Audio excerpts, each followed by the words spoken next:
डल की बर्बादी का कारण सबसे बड़ा यही है, क्योंकि अगर रोड नहीं होते यहाँ होटल नहीं होते, अगर रोड नहीं होते यहाँ रेस्टोरेंट्स नहीं होते, यहाँ पे अगर रोड नहीं होते तो यहाँ पे इतनी इंक्रोचमेंट नहीं होती।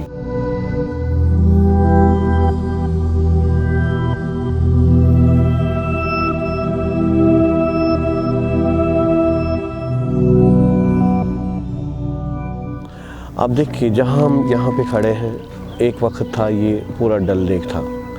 तो जो ये सड़क जहाँ से ममता रोड से स्टार्ट होती है, इसका एंड यहीं पे है।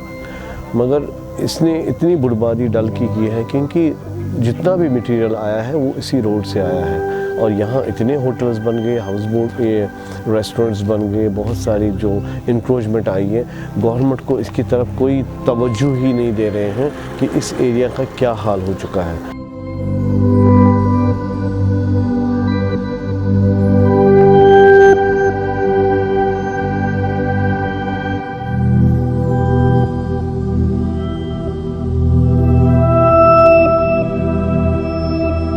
आप देख सकते हैं कि अगर बिलवाड़ के साइड से कोई थोड़ा सा भी इंक्रोचमेंट हो तो उसको लावड़ा डिपार्टमेंट आती है तो उसको डिसमेंटल करते हैं। मैं नहीं बोलता हूँ कि नहीं करना चाहिए, मगर अगर उस साइड होता है तो इस साइड क्यों नहीं। आप देखिए, अंदरूनी एरिया में ये पूरा बर्बाद हो चुका है।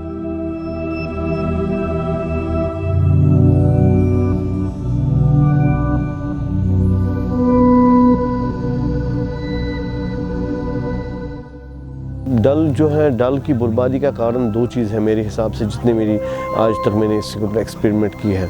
एक है जो चौक हुआ है डल, हर तरफ से सड़कें डाली है, हर तरफ से ये पूरे जो हमारे छोटे छोटे नाले थे वो बंद हो चुके हैं, और जो अब रोड बन गए हैं, ब्रिज बन गए हैं आने वाले टाइम। और दूसरा जो है वो है चोकिंग और ड्रेनेज। जितना भी ड्रेनेज है वो सब इसी डल लेक में जाता है, क्योंकि कश्मीर के अंदर शहरी श्रीनगर के अंदर अभी तक ड्रेनेज सिस्टम है ही नहीं। अब ये बनाया हुआ है थोड़ा ही, ये दिखाने के लिए है कि हमने ड्रेनेज, ये फंक्शनल नहीं है।